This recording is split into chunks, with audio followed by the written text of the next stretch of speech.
नमस्कार, मी Atul Kulkarni. लोकमत.com ground zero कार्यक्रमात आपल्या सगळ्यांचं मनपूर्वक स्वागत. रोज नवा विषय. आज देखील आपल्यासमोर एक नवीन विषय आहे. 2 दिवसापूर्वी जीडीपीचे दर समोर आलेले आहेत आणि गेल्या 40 वर्षात जेवढा भारताचा जीडीपी खाली आला नव्हता तेवढा खाली आलेला आहे. तो 23.5 म्हणजे उणे 24% तो खाली घसरलेला आहे. जीडीपीचा दर 24%पेक्षाही म्हणजे -24% होणं म्हणजे काय आणि याचे तुमच्या आमच्या सर्वसामान्य मध्यमवर्गीयांच्या जीवनावर काय परिणाम होणार आहेत या विषयावर चर्चा करण्यासाठी मुद्दाम आज आपण या कार्यक्रमात आमंत्रित केलेला आहे ज्येष्ठ अर्थतज्ञ अभ्यासक अच्युत गोडबोले यांना. अच्युतजी, आपलं लोकमत मध्ये मनपूर्वक स्वागत. नमस्कार. अच्युतजी, पहिलाच प्रश्न असा आहे की देशाचा जीडीपी म्हणजे एकूण राष्ट्रीय उत्पन्न हे -24 झालेलं आहे, त्याच्या खाली आलंय, म्हणजे नेमकं काय? पहिली गोष्ट एक लक्षात ठेवा की हा जो जीडीपी आपण मोजतो तो दर क्वार्टरला मोजतो. म्हणजे एप्रिल जून हा पहिला क्वार्टर, त्या पुढच्या 3 महिन्याचा आणखी दुसरा, असे 4 प्रत्येकी क्वार्टरचा हिशोब असतो. तर हा जो आत्ताच्या या क्वार्टरचा जो काही जीडीपी म्हणजे काय सांगेन मी आता, पण जीडीपी जो आहे आलेला आहे क्वार्टरचा, तो गेल्या वर्षीच्या या क्वार्टरच्या आकड्याशी तुलना केलेली लक्षात ठेवा. गेल्या वर्षी याच क्वार्टरमधचा जीडीपी आणि आत्ताचा जीडीपी ह्याच्या तुलनेने तो 24.9%, 23.9% खाली गेलेला आहे, म्हणजे 24% खाली गेलेला आहे. तर ही सगळी तुलना जी केलेली गेल्या वर्षीच्या क्वार्टरशी केलेली. आता जीडीपी म्हणजे काय, तर जीडीपी म्हणजे ग्रॉस नॅशनल प्रॉडक्ट. आता त्याच्यामध्ये काय असतं की आपले सगळे जे काही व्यवहार असतात त्या सगळ्या व्यवहारांची बेरीज, आता त्यात डुप्लिकेट्स काढावे लागतात, अशा टेक्निकल गोष्टी आपण सोडून देऊ सध्या, पण सगळ्या व्यवहारांची बेरीज जर का केली, त्याची आपण मोजमाप करता येतं अशी बेरीज जर का केली, नाही समजा कोणी घर काम केलं आणि त्याला पैसे, बाई घरात काम करते बायको, पण ते पैसे त्याला मिळत नाही, ते आपलं फार मोठी खिन्न वाईट गोष्ट आहे, पण ते जीडीपी मोजत नाही.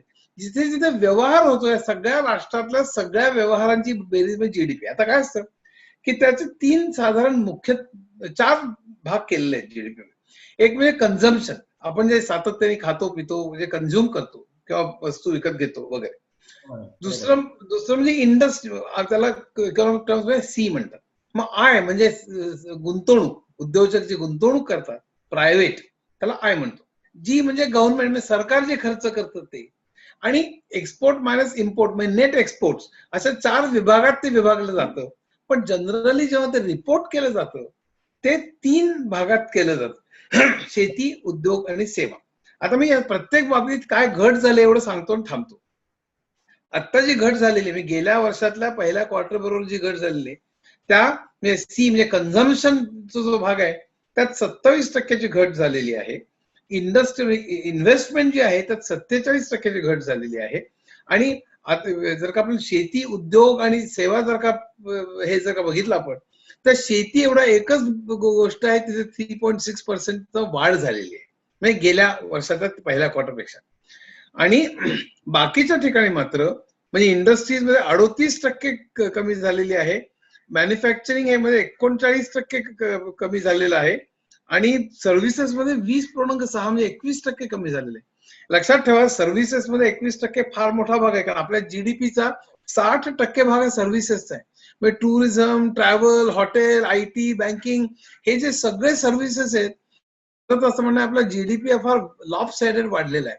म्हणजे चीनने कसं इंडस्ट्री, शेतीतले इंडस्ट्रीला सर्व्हिसेस, तर आपण डायरेक्टली सर्व्हिसेस मध्येच गेलो, त्यामुळे मॅन्युफॅक्चरिंग आपलं अतिशय दुर्लक्षित राहिलेलं आहे.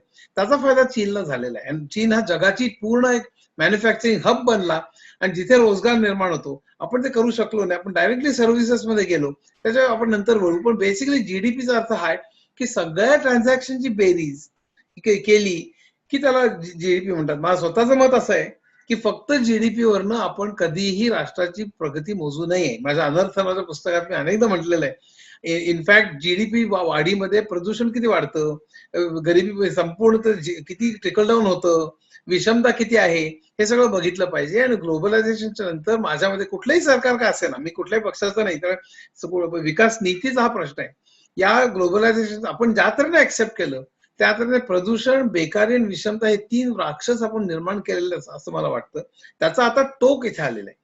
आणि हा जीडीपी प्रचंड खाली जो गेलेला आहे, त्याचं कारण अर्थातच कोविड आणि लॉकडाऊन आणि अशी बरीच आहेत, त्यात आपण जाऊ. मुद्दा असा आहे की 40 वर्षात कधी इतका खाली गेला नाही एवढा खाली आज आता गेलेला आहे जीडीपी. हा पहिला भाग. आणि दुसरा त्याच्यातला महत्वाचा मुद्दा असा येतो की कोरोनाच्या काळात ह्या 3 महिन्यात हे झालं हे जरी आपण म्हणत असू तरी आपली अर्थव्यवस्था देशाची ही कोरोनाच्या म्हणजे मार्च मध्ये कोरोनाचा प्रभाव वाढायला सुरुवात झाली, पण त्याच्या आधी आपली अर्थव्यवस्था फार काही चांगल्या परिस्थितीत होती अशातला भाग नाही. ते संकट येत होते आणि ती संकट येत असताना कोरोनाचं संकट आलं आणि ह्या दोन्हीची एक परिणाम आपण म्हणू तर तो या -24% गेला. तर याचा मध्यमवर्गीय म्हणून म्हणजे मी नोकरदार माणूस आहे किंवा असे जे कोणी असतील त्यांच्या रोजच्या उत्पन्नावर, त्यांच्या जगण्या मरण्यावर याचे काय परिणाम होणार आहेत? आता 2 गोष्टीच्या विषयी आपण तू प्रश्न विचारलास. करोनाच्या अगोदर काय होतं, ती जी घसरण चालू आहे ती गेली 2 वर्ष चालू आहे. मग त्याच्या अगोदरच्या क्वार्टर्सचे मी आकडे वाचून दाखवतो. 8.2% जीडीपी वाढत होता, मग 7.1% वाढत होता, मग 6.6% वाढत होता, मग 5.8% झाला, मग 5 झाला, मग पुन्हा 5.1% थोडा वाढला, मग 4.1% झाला, मग 3.1% झाला आणि मग आता ही -23. आता हा जो घसरण जी चालू होती, म्हणजे खरं सांगायला नोटाबंदीच्या नंतर आपली घसरण प्रचंड मोठ्या प्रमाणात चालू आहे. बरं, एक आणखीन एक मला सांगायचा मुद्दा महत्वाचा आहे. हा जो 24% खाली आपण जे म्हणतोय ना, तो खरा 24 पेक्षा जास्त आहे बरं का. ह्याचं कारण असं की हा 24% मध्ये फक्त आपण संघटित क्षेत्र धरलेलं आहे.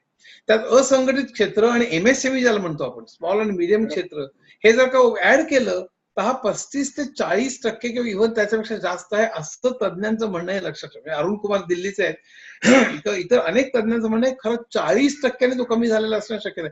हे महाभयंकर आहे. आता ह्याचा परिणाम सामान्यांवर काय होईल हा एक साधा प्रश्न आहे.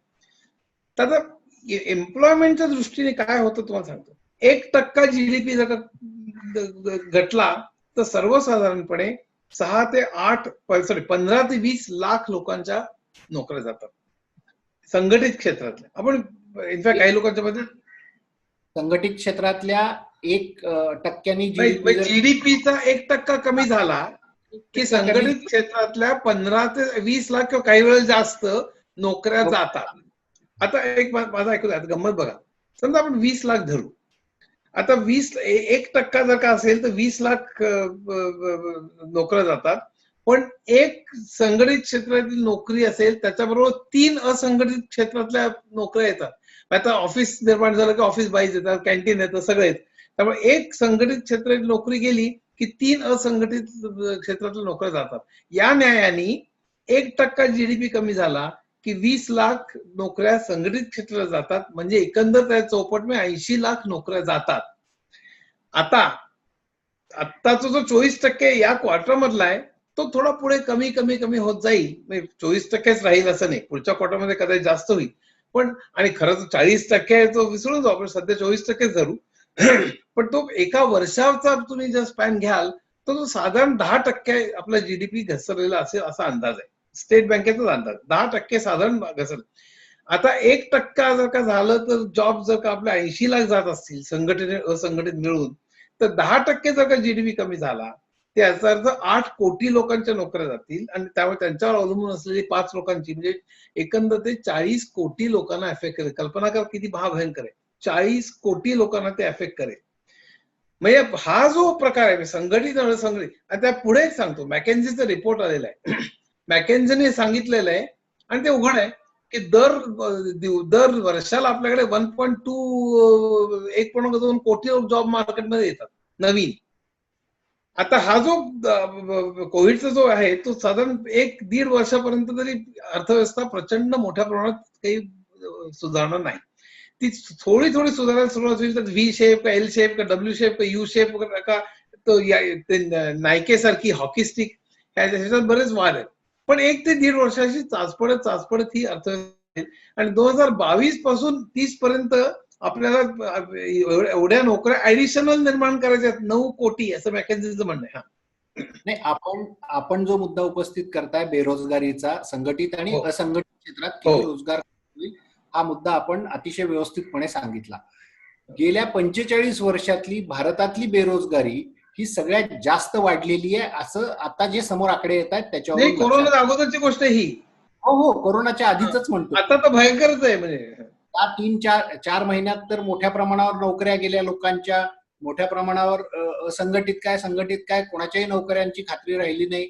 लोकांचे पगार कमी झाले मोठ्या प्रमाणावर, काही ठिकाणी 30%, काही ठिकाणी हो 40%, हो असे पगार कमी झाले. हे तर ह्या कोरोना इफेक्ट्स आहेत, हे कालांतराने सुधारतील नाही सुधारतील हा हो. पुढचा भाग. त्या प्रमाणावर बेरोजगारी वाढत चाललेली आहे. कोरोनाच्या आधी देखील त्याचं प्रमाण जास्त होतं, आता त्याच्यात कोरोनाची भर पडलेली आहे. हो. कुठेतरी एकीकडे जीडीपी कमी होणं, तुम्ही म्हणता त्याप्रमाणे बेरोजगारी वाढणं, आणि आता देशातली आकडेवारी ज्या पद्धतीची आहे ती बघितली तर आपण एका मोठ्या आर्थिक आणीबाणीच्या दिशेने जातोय असं आपल्याला वाटतं का? नाही, हे आणीबाणीच आहे, यात काही शंका. मी एक सहज पण सांगतो. पहिल्यांदा लोकांचं असं म्हणणं होतं की 2008 साली जे बंदी आली त्याला ग्रेट रिसेशन म्हणतात, आणि भारताने त्यात बऱ्यापैकी आपण ते बाजूला सारलं, अनेक आरबीआय गव्हर्नर आणि अनेक ह्याच्यामुळे. पण 1929 साली जी महामंदी होती, या दोघांच्या मध्ये कुठेतरी हे असेल असं वाटत होतं. पण आता असं वाटायला लागलं की महामंदीच्या जवळपास तशी परिस्थिती आहे. कारण 1929 जी महामंदी होती त्यावेळी अमेरिकेत सुद्धा 25 बेकारी होती. आता अमेरिकेत 30% बेकारी, लक्षात ठेवा, आता या क्षणाला. आणि भारतामध्ये सुद्धा प्रचंड मोठी बेकारी आहे. आता काय होईल की पुढे हळूहळू जर का इकॉनॉमी सुधारता, काय गोंधळ असेल, जर का उघडायला सुरुवात केली रेस्टॉरंट आणि लोकल ट्रेन्स आणि तर पुन्हा ते वाढणार. म्हणजे त्यामध्ये बंद चालू हे डब्ल्यू शेप कदाचित होईल, कदाचित एकदम खाली जाईल, बराच काळ खाली राहील, यू शेप होईल, काय जे काही शेप असेल तो. पण हे इतकं सोपं साधं नाहीये. पहिल्या वर्ष 1.5 वर्ष ते खूप अतिशय स्लो तऱ्हेने वाढलंच, तर ते खूप स्लो तऱ्हेने वाढेल. कारण हा विषाणू विचित्र आहे. एकदा तरी झालं आणि लस पुन्हा येऊन सगळ्यांना ती मिळेपर्यंत एक वर्षभर तर जाणारच आहे. तर आणि त्या लसीविषयी सुद्धा किती काळ टिकेल, 2 शॉट घ्यावे लागतील, सगळे गोंधळ आहेत त्याच्यामध्ये. बेरोजगारी मोठ्या प्रमाणावर वाढतीये, आणि ही आताच नाही तर कोरोनाच्या आधीपासून ही बेरोजगारी वाढताना दिसतीये आपल्याला. आधी देखील हे प्रमाण जास्त होतं, पण आता ही देशातली जी बेरोजगारीचं प्रमाण आहे हे गेल्या 25 वर्षात जेवढं झालं नव्हतं तेवढं प्रमाण आता दिसतंय. आणि आपण हडबडीमध्ये सगळ्या गोष्टी ओपन करायला लागलेलो आहोत. आता रेल्वे सुरू कर, हे सुरू कर, कुठेतरी आपल्याला आर्थिक उलाढाल, काहीतरी पैसा मार्केटमध्ये आला पाहिजे, ही देखील सरकारची भावना दिसतीये. आणि हे सगळं करत असताना बेरोजगारी मात्र वाढताना दिसत नाही. या सगळ्या गोष्टीकडे कसं बघता तुम्ही? नाही, मला असं वाटतं पहिली गोष्ट, या सगळ्यामध्ये काही देश जे वाचलेले आहेत त्याचं केवळ कारण हे म्हणजे ज्या देशांची आरोग्य व्यवस्था ही सगळ्यात चांगली आहे. त्यात व्हिएतनाम आलं, चीन आला, दक्षिण कोरिया आला, क्युबा आला. आता व्हिएतनाममध्ये तर जानेवारीच्या पहिल्या आठवड्यापासून त्यांनी एअरपोर्टवरती सगळं बंद करणं, ज्यांना गरजच आहे त्यांनी येणं, कॉन्टॅक्ट ट्रेसिंग करणं, क्वारंटाईन जानेवारीपासून, काही जानेवारीच्या एंडला, काही फेब्रुवारीच्या एंडला. तर असं सगळं ज्यांनी केलं तिथेही विषाणू वाढतोय, मधनच बंद मधनच चालू, आणि हे सगळं चालू आहे. पण तरी त्यांच्या अर्थव्यवस्था बऱ्या प्रमाणात निदान चालू आहेत, आणि तिथे एवढा मोठा 4-4, 5-5, 6-6 महिने लॉकडाऊन नाही. हा जो आपल्याकडे इकॉनॉमिक क्रायसिस आलेला आहे ह्याचं कारण म्हणजे आपण जो प्रचंड मोठा लॉकडाऊन जो केला, त्याची गरज होती त्या काळात, हा भाग वेगळा. पण त्या लॉकडाऊनमुळे इतके संबंध बिझनेसेस सगळे सपाट झालेले आहेत, आणि ज्यांनी हे काळजी अगोदर घेतली त्यांना एवढं पूर्ण भयंकर हार्ड असा लॉकडाऊन करण्याची गरज भासली नाही एकतर, आणि त्यांची आरोग्य व्यवस्था चांगली होती. एक लक्षात ठेवा, म्हणजे आपण शिक्षणावरती जीडीपीच्या 6% करायला पाहिजे, आणि आरोग्यावरती 5, कमीत कमी 3, तर आपण 1% करतोय, आणि शिक्षणावरती 3% करतोय. इतर सगळ्या देशांनी, आणि लक्षात ठेवा, डायनिंग टेबलवर बसून नुसतं आपलं लोक बघा, सिओलमध्ये काय, साऊथ कोरियामध्ये काय, जपानमध्ये उदाहरणं देतात, आणि तीच माणसं शिक्षण आरोग्यावर खर्च करायचं म्हटलं की 9 वाजताच्या डिबेटमध्ये फिस्कल डेफिसिट वाढेल म्हणून म्हणतात. एक लक्षात ठेवलं पाहिजे आपण की साऊथ कोरिया, जपान, सगळ्या युरोप, अमेरिका या सगळ्या राष्ट्रांनी, इव्हन चीन, ह्यांनी शिक्षण, आरोग्य, रस्ते, पाणी, वीज ह्याच्यावर सरकारांनी खर्च केलेला लक्षात ठेवा. कुठल्या एनजीओने जाऊन कुठली एक शाळा काढा, कुठेतरी एक दवाखाना काढा, मग त्याला पद्मश्री द्या, लोकांनी दयेमायेने त्याला लगेच देणग्या द्या, भारतातल्या परदेशांनी. अशा दयेमायावरती इकॉनॉमी चालत नसतात. या सगळ्या सरकारांनी भरमसाठ पैसे, आज चीनचं जे काही संबंध, चीनचं पॉझिटिव्ह जे दिसतंय, आणि चीनमध्ये बऱ्याच प्रमाणात जे हे आता चीनने आपल्याला आक्रमण केलेलं आहे, त्यामुळे पॉलिटिकली मी त्याच्या अगदी पूर्ण विरुद्ध आहे. त्याच्यात अनेक दोष पण आहेत, त्यात विषमता खूप आहे, प्रदूषण खूप आहे, त्यामुळे चीन काही आदर्श मानत नाही मी. पण चीननी जे प्रचंड रस्ते, पाणी, वीज, शिक्षण, आरोग्य खर्च केलेत, या एका कारणामुळे तो ते सशक्तपणे ह्याला उभा राहू शकला. मी फक्त एका मिनिटात फक्त काय आकडेवारी सांगतोय, मग आपल्या लक्षात येईल. म्हणजे हे की डॉक्टर्सची संख्या दर 10,000 मागे भारतामध्ये 5 आहे, तर पाकिस्तानमध्ये सुद्धा 7 आहे, चीनमध्ये 15 आहे. हॉस्पिटल बेड्सची संख्या दर 10,000 मागे आपल्याकडे 5 आहे, चीनमध्ये 43 आहे, आणि इतर युरोप आणि अमेरिकेत तर जास्त. आणि हॉस्पिटल बेड्स काय, डॉक्टर्स काय, आपली इन्व्हेस्टमेंट काय, प्रत्येक बाबतीमध्ये चीन काय आणि युरोप काय आणि अमेरिका काय, सगळे आपल्यापेक्षा प्रचंड इतकं दुर्लक्षिलेलं आपलं आरोग्य व्यवस्था आहे. आपली जी व्यवस्था झालेली आहे, इथे व्हेंटिलेटर मिळत नाही, इथे बेड मिळत नाही, रोज कहाण्या आपण ऐकतोय भयानक. ह्याचं केवळ आणि केवळ कारण आपली आरोग्य व्यवस्था ही पहिल्यापासून, कोविडच्या अगोदरपासून प्रचंड वाईट होती. आता याचा परिणाम काय होणार आहे, की हा जो परिणाम होणार तो भयानक पुढे वाईट आपल्याला दिसणार आहे. इकॉनॉमीवरती जो परिणाम झालेला आहे तो भयंकर. एक ग्रेट, पहिला जो प्रश्न मूळ जो होता की ग्रेट रिसेशनच्या वेळेला आणि 2008 सालचं आणि 1929-30 सालचं ग्रेट डिप्रेशन, ह्याच्यामध्ये कुठेतरी असेल असं वाटलं होतं लोकांना. आता कोविडचं जो क्रायसिस आहे, पण आता असं लोकांना वाटतंय की इकॉनॉमिस्ट लोकांना की हे आता ग्रेट डिप्रेशनच्या पेक्षाही तितकंच भयानक असणार आहे. अमेरिकेत सुद्धा ग्रेट डिप्रेशनच्या वेळेला 1929 साली 25% बेकार होती, आज अमेरिकेत 30% बेकारी. आज भारतात सुद्धा बेकारी प्रचंड मोठ्याने वेगाने वाढतीये. आता हा जो सगळा प्रकार आहे आणि तो आता थांबणार नाही, पुढचं वर्ष 1.5 वर्ष हळूहळू अशा तऱ्हेने वाढावं लागेल. एक सहज सांगतो, मॅकेन्झीचा रिपोर्ट आहे, त्या रिपोर्ट प्रमाणे आपल्या मध्ये आणखीन जे काही मंडळी 9 कोटी लोक ऍड होतील, 9 कोटी लोकांना आपल्याला नोकऱ्या द्याव्या लागतील. आणि जर का तो 9 कोटी लोकांना नोकऱ्या देण्याकरता आपला जीडीपीचा रेट ऑफ ग्रोथ 8 ते 9% राहायला पाहिजे पुढचे 2030 पर्यंत. आपला जीडीपीचा ग्रोथ 22 सालापर्यंत आपला जवळपास निगेटिव्ह राहील आणि 2022 ते 2030 म्हणजे हळूहळू वाढत जाईल आणि ऍव्हरेज 4 ते 4.5% राहील असा अंदाज आहे. त्यामुळे फक्त 60 लाख लोकांना नोकऱ्या निर्माण होतील 9 कोटीच्या ऐवजी. त्यामुळे अगोदरच जे वाटत बेकार आहे त्याचे नवीन जे 9 कोटी ऍड झालेले आहेत त्यातल्या 60 लाख लोकांना नोकऱ्या मिळतील. मग किती कोटी त्या ऍड होतील बघा, आणि त्यांच्यावरती अवलंबून असलेली कुटुंब. एक लक्षात ठेवा, शेवटला मुद्दा मी सांगतो, याचं भयानकता किती आहे बघा. साधी गोष्ट घ्या, सरकारने 80 कोटी लोकांना 5 किलो धान्य दिलेलं आहे. कल्पना करा, मध्यमवर्गातला 3 BHK फ्लॅट मधला मनुष्य काय 5 किलो रांगेत उभा राहणार आहे का? ह्याचा अर्थच असा की देशातल्या 80 कोटी लोक आज दारिद्र्य रेषेच्या वरती उभे आहेत. ज्या अर्थी त्यांना 5 किलो धान्यावरती आणि काहीतरी डाळ वगैरे जे काही सगळं त्याच्यावरती अवलंबून राहावं, 80 कोटी हा ऑफिशियल आकडा आहे. याचा अर्थ दारिद्र्य रेषेच्या रेषेवरती उभे आहेत. आणि आता पुढे हे जे चित्र दिसते, जीडीपी खाली जाऊन नोकऱ्या वगैरे, पुढच्या 6 महिने वर्षापर्यंत काय चित्र दिसेल? 130 कोटीपैकी 100 कोटी लोक जेमतेम आयुष्य जगतायत असं आपल्याला लक्षात येईल. मला असं वाटतं ही इतकी भयानक परिस्थिती आतापर्यंत मी तरी इव्हन वाचनात सुद्धा नाही. स्वातंत्र्यानंतरचा सगळ्यात मोठा क्रायसिस आहे असं मला वाटतं. आपण आरोग्याचा मुद्दा उपस्थित केला. भारताने म्हणजे गेल्या 4-5 वर्षातलं, मी फार मागे जात नाही, पण गेल्या 4-5 वर्षातली आकडेवारी बघितली तर 1.25% वर आपण आरोग्यावर देशाने खर्च केलेला नाही. महाराष्ट्रात तर त्याच्यापेक्षा भयंकर परिस्थिती आहे. आरोग्य मंत्र्यांनी म्हणजे राजेश टोपेंनी स्वतः मला सांगितलं की महाराष्ट्रात आम्ही 0.90% फक्त आरोग्यावर खर्च केलेले आहे. आपल्या लोकांची इम्युन सिस्टीम चांगली आहे, रोगप्रतिकार शक्ती लोकांची चांगली आहे, मेहनती आहेत लोक, कष्ट करतात, रोज कष्ट करतात, कमवतात, संध्याकाळी आणून स्वयंपाक करून खातात, त्याच्यामुळे लोकांची प्रतिकार शक्ती चांगली आहे. माझा विश्वास नाही त्याच्यावर. हे कौतुक करण्याची गोष्ट नाही, ही अत्यंत भयंकर गोष्ट आहे की इम्युनिटी आपली चांगली असं मला वाटतही नाहीये. नाही, आता जे धारावीत जे सेरो सर्वे केला त्याच्यामध्ये 56% लोकांची इम्युनिटी म्हणजे रोगप्रतिकार शक्ती चांगली दिसून आली. 56% म्हणजे तेवढ्या लोकांना कोरोना होऊन गेला असाही त्याचं त्याचा कारण त्याचं कारण आपल्याकडे यंग पॉप्युलेशन जास्त आहे असं त्याचं हे आहे. एक्झॅक्टली.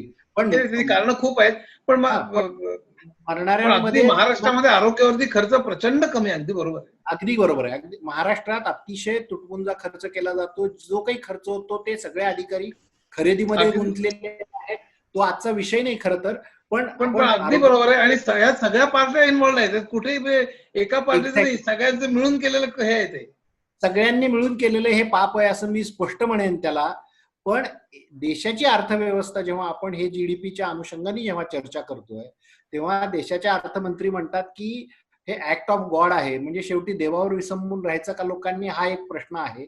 पण माझा मुद्दा त्याच्यात पुढे असा आहे की मध्यमवर्गीय माणसांनी, तुम्ही जसं सांगितलं आता की येणारं वर्ष अत्यंत जिकिरीचं जाणार आहे, 100 कोटी लोकांना जेमतेम काहीतरी खायला प्यायला मिळेल अशी जर परिस्थिती असेल, तर मध्यमवर्गीय माणसांनी या येत्या काळात करायचं काय?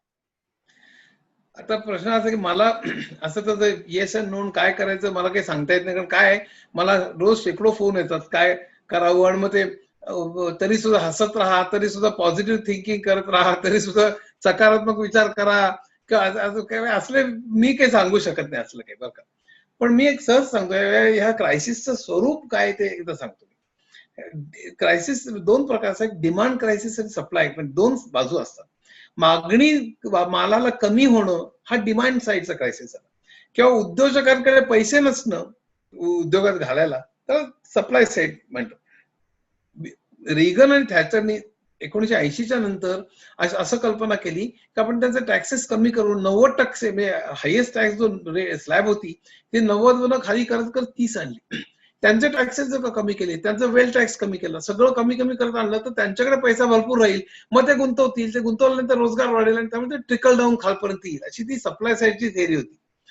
आता ती थेअरी पूर्णपणे चुकीची ठरलेली. अमेरिकेत सुद्धा लोएस्ट 50% ऑफ वर्कर्सचं real income, inflation adjusted income actually खाली गेलेलं आहे, लोएस्ट 50% लोकांचं. त्यामुळे सप्लाय साईडला काय अर्थ.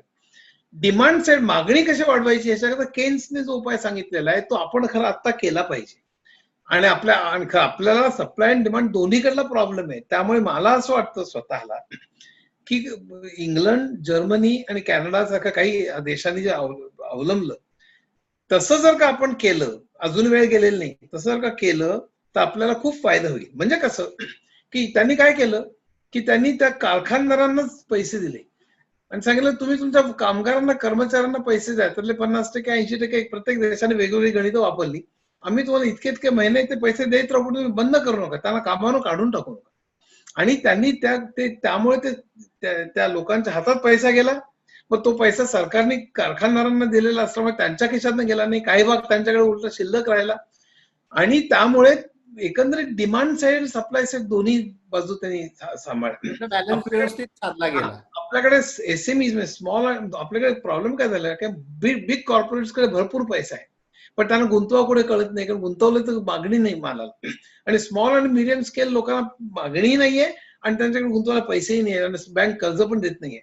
तर अशा वेळेला जर का आपण हे असे तंत्र अवलंबलं असतं, तर धारावी काय, इचलकरंजी काय, कानपूर काय, सगळ्या स्मॉल आणि मिडियम स्केल इंडस्ट्रीज मधून लोक धावाधाव करून हे जे प्रचंड आपलं क्रायसिस निर्माण झाला मायग्रंटचा, तो झाला नसता, कारण त्यांना पैसे मिळाले असते.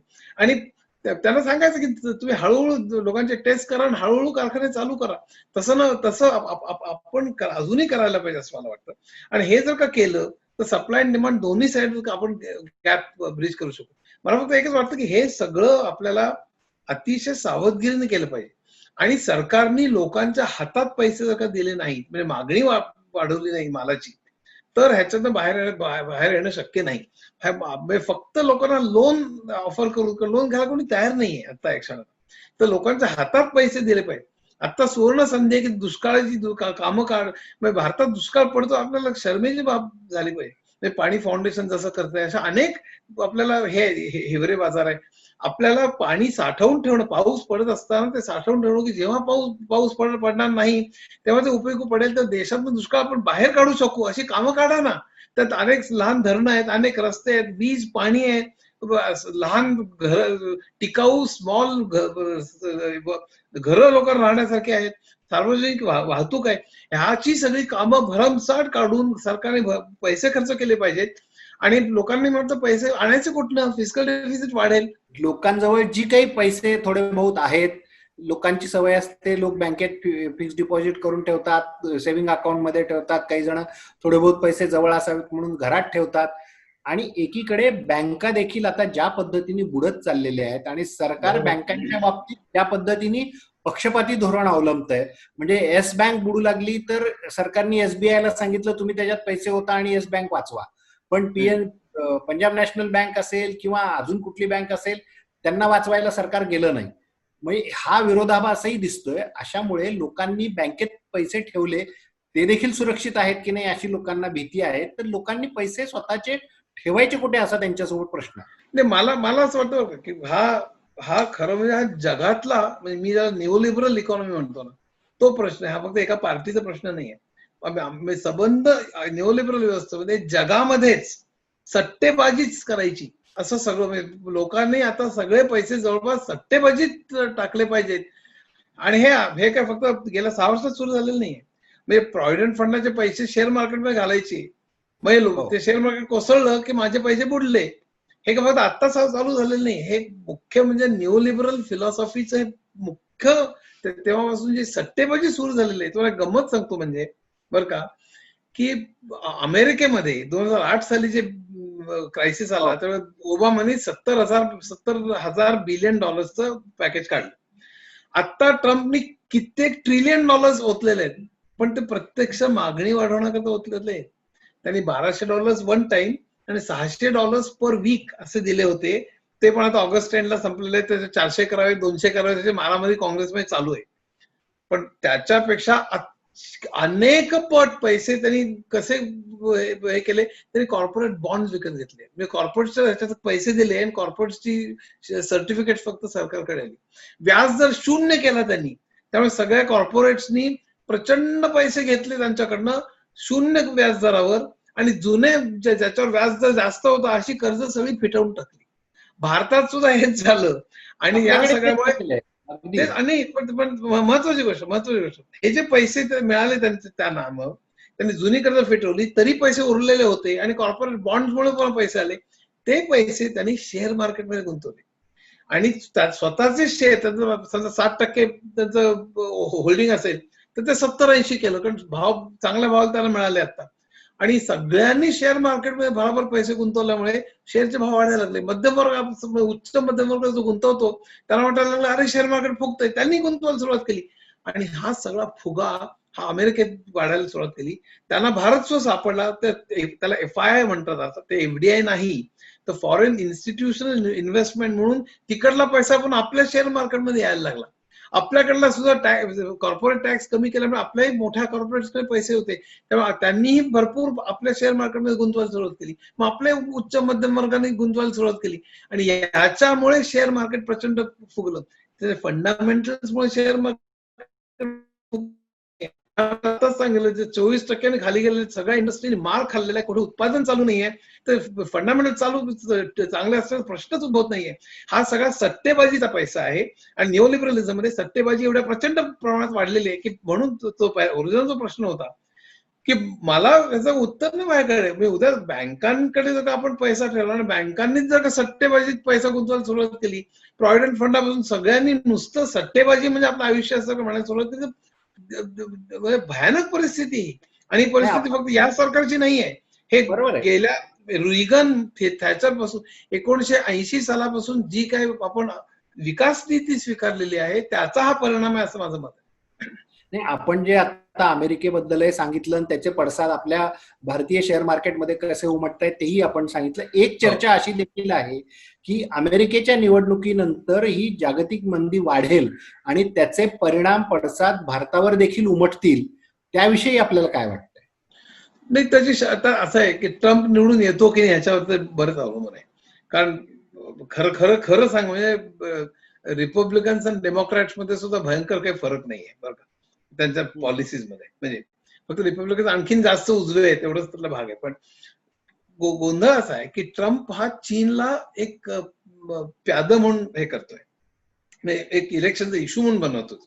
तोपर्यंत आमचा चीन मित्र आहे वगैरे असं सगळं म्हणायचं. 1-2 मिनिटं मी चीन विषयी बोलतो, फार महत्वाचं आहे म्हणून. मला जर वेळ असेल तर मी 2 मिनिटं बोलू का? काय झालं माहितीये का की चीननी आरोग्य बघायला सांगितलं, पण आरोग्य, शिक्षण, अमुक ह्या सगळं प्रचंड भर दिला. रस्ते, पाणी, वीज वगैरे. म्हणजे 93% चीनचे रस्ते, ते 93% खेड्यांपर्यंत सिमेंटचे रस्ते गेलेले आहेत. वीज जवळपास अनइंटरप्टेड बऱ्याच ठिकाणी आहे. शिक्षण, आरोग्य तर खूपच चांगलं आहे. हा जो सगळा पाया आहे जो आहे, आणि हा खरं माओच्या काळापासून सुरुवात झाली. म्हणजे माओने अनेक घोडचौका केल्या, ते चिकार लोक मेले बिले हा भाग सोडून देऊ, पण शिक्षण, आरोग्यावरती त्यांनी भर खूप दिला. आणि त्यामुळे जेव्हा त्यांनी लिबरलायझेशन सुरुवात केली 1979 साली, त्यावेळेला आणि अमेरिकेकडे जर त्यांनी जायला सुरुवात केली, तोपर्यंत पहिलं रशिया हे झालं की आमच्याकडे तुम्ही चांगले सुदृढ सुशिक्षित कामगार आम्ही देऊ शकतो, कारण त्याच्याकडे शिक्षण, आरोग्य चांगलं होतं. त्यामुळे स्किल अक्वायर करणं सोपं केलं त्यांना. पण त्यांनी सांगितलं अमेरिकेला की आम्ही तुमचं काम करून घेऊ, पण तुमची टेक्नॉलॉजी ट्रान्सफर करा. त्यांनी नुसतं कसंही करून इथे येऊन काही करा असं म्हणलं नाही. आणि तेव्हा चीननी बंदूक ठेवून काही टेक्नॉलॉजी आणलेली नाही, किंवा चोरूनही आणलेलं नाही. एखाद्या वेळी दुसऱ्या ठिकाणी झालेलं असेल, पण ऍपल काय सगळ्या लोकांनी चीन बरोबर लीगली त्यांना सगळी टेक्नॉलॉजी ट्रान्सफर झाली. चीननी स्वस्त कामगार दिले, त्यांचं संबंध राहणीमान कामगारांचं वाढत गेलं. चीनमध्ये तेव्हा आपल्याला माहिती आहे की चीनचं जीडीपी भारताच्या 5 पट आहे, आणि पीपीई च्या बेसिसवरती 2 पट 2.5 पट आहे. पण कॉस्ट ऑफ लिव्हिंग इंडेक्स लक्षात घेतला तरी 2.5 पट आहे चीनचा पर हेड. तर आता प्रश्न असा आहे की ते सगळं केल्यानंतर चीननी रिसर्च अँड डेव्हलपमेंट मध्ये प्रचंड पैसे खर्च केले. माझ्याकडे आकडेवारी आहे, दर लाखामध्ये किती सायंटिस्ट आहेत, किती रिसर्च पेपर आहेत. आणि त्यामुळे चीननी स्वतःची उत्पादनं सुरुवात केली. ती डोमेस्टिक मार्केट चीन स्वतः काबीज केलं. जे फॉरेनचे माल घ्यायचे ते सगळं चीन स्वतः तयार करताना विकतं. आणि मग चीननी इंटरनॅशनल जाऊन विकायला सुरुवात केली. अमेरिकन कॉर्पोरेटची कम्पीट करायला सुरुवात केली. म्हणजे सॅमसंग, ऍपल आणि सॅमसंगला हाकलून दिलं, आणि चीनी सगळं मोबाईल विकले जातात नुसतेच चीनमध्ये नाही, जगभर. आणि इतर अनेक उत्पादनांचं झालं, म्हणून अमेरिकन कॉर्पोरेट चीनच्या विरुद्ध गेले, आणि मग चीनचं ट्रेड वॉर सुरू झालं. आता हे सांगण्याचं कारण काय की हे ट्रेड वॉर जर खरंच त्यांनी भिंती घातल्याने प्रचंड वाढलं, तर जागतिक मंदी जवळपास खात्रीने येईल असं मला वाटतं. आणि थोडं लांबवलंय उत्तर मी, पण हे ट्रेड वॉर जर का ट्रम्प आला आणि त्यांनी खरंच चीन बरोबर ट्रेड वॉर सुरू केलं, तर त्याचे परिणाम अगोदर कोविड आणि त्यानंतर हे ट्रेड वॉर म्हणून अतिशय मोठी मंदी येण्याची शक्यता असं मला वाटतं. नाही, पण मग मी या पार्श्वभूमीवर एक माझा शेवटचा प्रश्न विचारतो आपल्याला की सरकार हातात पैसे देत नाही, बाकीच्या देशांनी लोकांना थेट पैसे दिले, कोणी किती पैसे दिले याच्यावर आम्ही ग्राउंड झिरो मध्ये एक डिटेल रिपोर्ट दिला होता. पृथ्वीराज चव्हाणांनी ती मागणी केली होती. ह्या सगळे मुद्दे मांडून झाले. मुद्दा असा आहे की आता सरकार लोकांच्या हातात पैसे थेट द्यायला तयार नाही, आणि ज्यांचे पगार थोडे बहुत का होईना सुरू आहेत त्यांनी त्या पगाराचं काय केलं पाहिजे. मध्यम वर्ग आपल्याकडे खूप मोठा असा आहे की ज्यांना आज पगार मिळतोय, त्या पगाराचं त्यांनी विनियोग कशा पद्धतीने करावा, जेणेकरून आपण जी परिस्थिती सांगताय त्या परिस्थितीतून त्यांना कुठेतरी तरुण नेता जाता येईल, टिकून राहता येईल. मला ना खरं सांगू, मी हा गुंतवणुकीचा प्रश्न आहे. मला सोन्यात गुंतवायचं, शेअर मध्ये गुंतवायचं, का फिक्स डिपॉझिट, का म्युच्युअल फंड, मला गादीखाली लपवायत. मी यातला खरंच तज्ञ नाही. मी स्वतः त्यात बराच मार खाल्लेला आहे. पण एक मला असं जेन्युइन वाटतं की मध्यम वर्गाने ज्यांना एक सुरक्षित पैसे ठेवावे त्यांनी चक्क बँकेत किंवा कुठल्या तरी फिक्स डिपॉझिट मध्ये ठेवायचे पैसे. आता भयानक व्होलटाईल पिरियड आहे असं मला स्वतःला वाटतं की कुठेही शेअर मार्केटमध्ये अरे वरती चालले म्हणून जायचं, कारण पुढच्या काळामध्ये सपाटून आपण शक्यता आहे मला दिसतीये. अर्थात ही गेले 2 वर्ष मला दिसत होती, कारण घसरण आपली चालूच होती. पण ते केव्हा होईल काही सांगता येत नाही. ते जसं ब्लॅक मंडे किंवा ब्लॅक फ्रायडे म्हणतात, एकदम एका दिवशी एकदम आपले डोळे पांढरे होतील. कदाचित नाही होणार. हे सगळं नीट पावलं घेतली सरकारने, आपण कदाचित घेईल सरकार, की खऱ्या अर्थाने सप्लाय डिमांड दोन्ही हे करून लोकांच्या हातात पैसे घातले, मार्केट हळूहळू व्यवस्थित खऱ्या अर्थाने स्टिअर करून वरती आणलं, आणि स्मॉल अँड मिडियम स्केल वरती भर देऊन, नुसतंच बड्या कॉर्पोरेट्स नव्हे, तर आपल्याला खऱ्या अर्थाने त्यातनं बाहेर पडता येईल असं मला वाटतं. आणि तसं जर का झालं तर असं आपली आपण खाणार नाही कदाचित. ते जर खाल्ली तर मात्र आपलं कुत्रा पण हाल विचार आहे. त्यामुळे कुठे गुंतवायच मला सांगता येणार नाही, पण आपण सावधगिरी बाळगली पाहिजे असं मला वाटतं. मित्र हो, हे होते अच्युत गोडबोले. सावधगिरी बाळगण्याची वेळ आहे. देश भयंकर आर्थिक संकटात आहे आणि देश संकटात आहे त्यासोबतच प्रत्येक माणूस हा जो 4 पैसे कमवतो तो संकटात आहे. त्याच्या हातात पहिले जेवढे पैसे मिळत होते तेवढेच पैसे पुढे मिळतील, त्याच्यापेक्षा जास्त मिळतील अशी कुठलीही शक्यता आज दिसत नाहीये. त्यामुळे पैपाईचा हिशोब जसा आपल्याला वाडवडील आपल्या घरातले ज्येष्ठ मागायचे तसा पैपाईचा हिशोब आता आपल्यालाच आपण ठेवावा लागणार आहे आणि वायफळ खर्च बंद करून या सगळ्या परिस्थितीवर मात करावी लागेल. नाही तर जी देशाची आज परिस्थिती झाली आहे त्याच्यात आपली काय अवस्था होईल आणि कसपटा समान आपण उडून जाऊ तर काही कोणाला आश्चर्य वाटणार नाही. स्वतःची काळजी घ्या. जसं आम्ही नेहमी म्हणतो की तोंडाला मास्क लावा, तसंच खिशाला कुलूप लावा आणि या सगळ्या परिस्थितीतून पुढे जाण्याचे ते मार्ग शोधा. नमस्कार.